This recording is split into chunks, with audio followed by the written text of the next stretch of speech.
Agora que já sabemos bloqueio, e se eu te falar que ainda não acabou?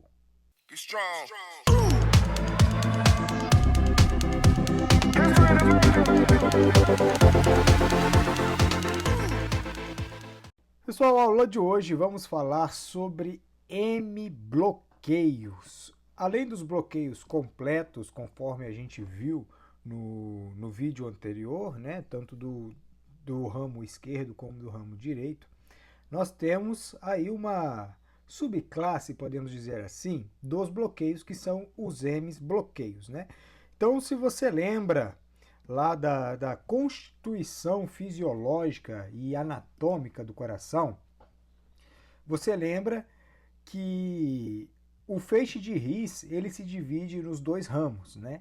Só que isso é uma ilustração didática. Na verdade, os ramos do feixe de His eles se subdividem e ele poderia ser mostrado de uma outra forma, né? Então vamos só dar uma relembrada aqui na morfologia do QRS, para quem não pegou. Então, se você não lembra disso daqui, volte lá no vídeo da aula 4 e depois retome aqui o estudo dos M-bloqueios, tá? Então, nós temos aí os tipos de QRS e vamos falar então propriamente hoje dos M-bloqueios, começando pelo bloqueio divisional antero-superior e temos também o bloqueio divisional póstero-inferior. Não existem só esses dois bloqueios, mas na verdade eles são os principais dentro do estudo do eletrocardiograma e principalmente para o pessoal que vai fazer prova de residência, é mais estudado esses dois M-bloqueios, né? Como vocês podem ver, existem aí pelo menos 7 tipos de ramificações dentro do feixe de His, né? Depois que ele se divide nos dois ramos, mas nós vamos estudar apenas dois. Esse daqui do número 3, que é o bloqueio divisional antero-superior, bem didático, né? E o bloqueio divisional póstero-inferior, que é esse daqui. E vocês já devem ter notado que eles estão relacionados ao ventrículo esquerdo. E como sempre, o ventrículo esquerdo exercendo aí a sua supremacia, o seu reinado, a sua ditadura sobre o eletrocardiograma. Então vamos lá, sem mais delongas, falar da propriedade, do que caracteriza um BDAS, ou um bloqueio divisional antero-superior.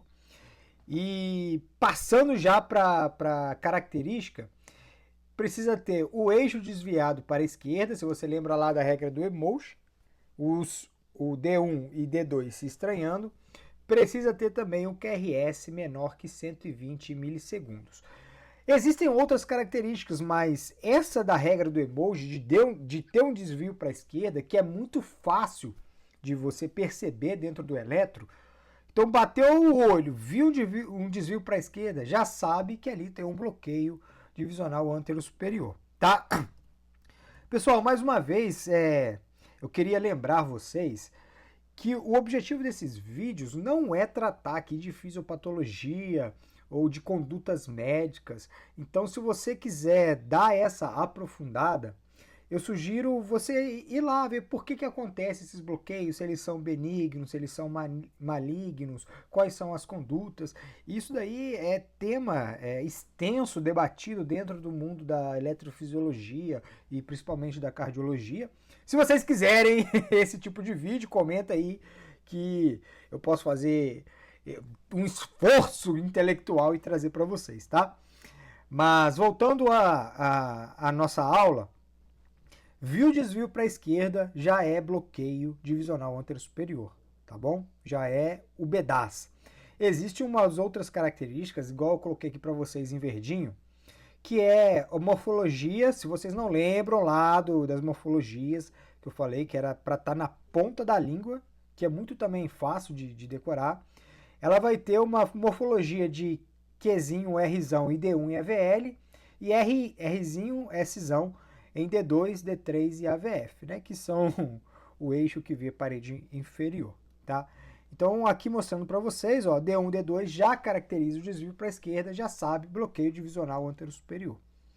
E aí, já partir para um testezinho, né? Olhando aí esse eletro, né? Quais são as alterações que você vê? De cara, muito fácil, né? Desvio para a esquerda, bloqueio BDAS. Tá? É lógico que você iria analisar onda T, onda P, para ver se é amplitude, duração, conforme a aula lá de sobrecargas, né? Para saber se estaria tudo normal. Mas aqui é mesmo só esse bloqueio. E o bloqueio divisional póstero inferior também tem as suas características, que também é de uma forma didática. Ele precisa ter o QRS menor que 120 milissegundos, né? 3 quadradinhos. O eixo agora com desvio para a direita. E precisa ter a característica de só o desvio de eixo não vai afirmar que é um bloqueio divisional póstero inferior, tá? Igual era lá no BDAS. Aqui precisa ter o desvio para a direita. E D2, D3 e AVF precisa ter a morfologia QR, tá vendo aqui, igual tá aqui, e D1 e AVL, a morfologia RS. Então, olhou lá em D1, Rzinho pequenininho, S pronunciado, e o mesmo acontece em AVF, e D2, D3 e AVF, eu tenho a inversão, né, que é um Qzinho pequeno e um R mais pronunciado, isso já vai caracterizar o meu bloqueio divisional póstero inferior. Pessoal, é isso. M bloqueios é somente essa partezinha, mas é óbvio, igual eu já falei com vocês, eletro é treinamento. Eletro é treinamento. Então vamos treinar. Vou botar aqui para vocês alguns desafios, tá? Se quiser dar um pause no vídeo, pode dar, analisa, vê lá, conforme a gente já combinou aqui, frequência, ritmo, eixo, onda T, onda P, faz tudo certinho, tudo bonitinho, para não ter dúvida na hora da prática e na hora que for valendo, né, na vida real. Eletro na tela, simbora. E aí, o que você enxerga? Aqui, se a gente for analisar a frequência, olha que interessante, olhando aqui em D2, ó. Olha quantos quadradões tem no intervalo RR. 1, 2, 3, 4, 5. Mais de 5 eu tenho um ataque ou uma bradicardia? Uma bradicardia, embora seja um ritmo sinusal. Mas não é esse o objetivo do vídeo. Você conseguiu identificar aqui o bloqueio divisional póstero inferior? Por mais que essa onda em D1 ela dá uma confundida aí na galera, ela é mais pronunciada para a parte negativa, tá vendo? Então eu tenho um desvio para a direita com D1 negativo e D2 positivo. Eles estão indo em direção. Então eu tenho um desvio para a direita e eu vou procurar as outras morfologias, né? Então eu olho para D2, D3 e AVF e eu consigo, embora D2 não seja muito bem claro, né? D3 um pouco pronunciado, a ondinha Q e a onda R, mas em AVF bem nítido, ó. Qzinho, Rzão, tá?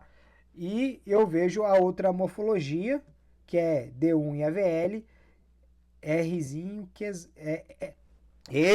Rzinho, Szão. Rzinho, Szão. Caracterizando o bloqueio divisional póstero inferior. Beleza? Próximo desafio. Aí a resposta, né? Óbvio. Próximo eletro na tela. Aqui, pessoal, é uma junção de conhecimento, tá? Então, a primeira coisa que eu olho é o eixo, né? Ver se o eixo tá normal. Então, eu tenho D1 positivo, D2 negativo. Tem um desvio para a esquerda. Beleza? E aí eu tenho aqui uma outra curiosidade. Desvio para a esquerda todo mundo já sabe que é BDAS, né? Tudo bem. Bloqueio divisional antero superior. Mas olha lá em V1. Igual a gente já aprendeu. O V1 ele está negativo conforme o elétron normal? Não. Não está. Ele está positivo. E aqui tem um sinal característico que a gente já estudou. Né? Que é o bloqueio de ramo. Lembra lá o bloqueio de ramo direito? A orelhinha. Embora não seja muito aparente a imagem, eu sei que não está favorecendo. Mas aqui tem a orelhinha de coelho. Rzão, Szão, R', tá? E lá em V6, forçando a barra, porque o eletro realmente a foto tá ruim. Eu tenho a minha onda S abaulada, né, pronunciada e alargada. Então isso daqui é um bloqueio de ramo direito junto com bloqueio divisional antero superior. Beleza? Último para vocês. Eletro aí mais claro. Já vejo de cara a frequência, ritmo e eixo com desvio para a direita, regra dos emojis, e vejo mais alguma coisa? Então eu vou procurar aqui o bloqueio do ramo direito, ele se dá pela morfologia que a gente também já estudou, né? Então, da mesma forma que estava lá no outro eletro, eu sei que é difícil, mas está aqui, ó, orelhinha. Um R pronunciado, né? E lá em V6, olha a onda S, como que ela está. Um fundo, um fosso. Então, isso daqui também é um bloqueio de ramo direito. E para caracterizar o bloqueio divisional posterior inferior, é desvio para a direita. E lá em AVL, Rzinho, Szão, né? Da mesma forma que em D1, D2, D3 e AVF, eu tenho uma onda QR, né? QR, Qzinho, Rzão, Qzinho, Rzão. Então, bloqueio divisional posterior inferior associado ao BRD. Beleza? Pessoal, aqui é prática, eletro é prática. E decorar, né? Aí saber as morfologias e entender cada um das suas complexidades para você bater o olho dentro de um eletro e não ficar perdido. Eu espero que o andamento esteja sendo bom. E se você ficar com alguma dúvida, é só voltar lá nos vídeos, reveja as suas anotações e pratique. Beleza, pessoal? É isso daí, muito obrigado. Deixa aí os seus comentários, sugestões, qualquer coisa, manda mensagem para mim. Eu respondo lá no meu Instagram, @israel.gferreira. Beleza? E até a próxima aula. Valeu!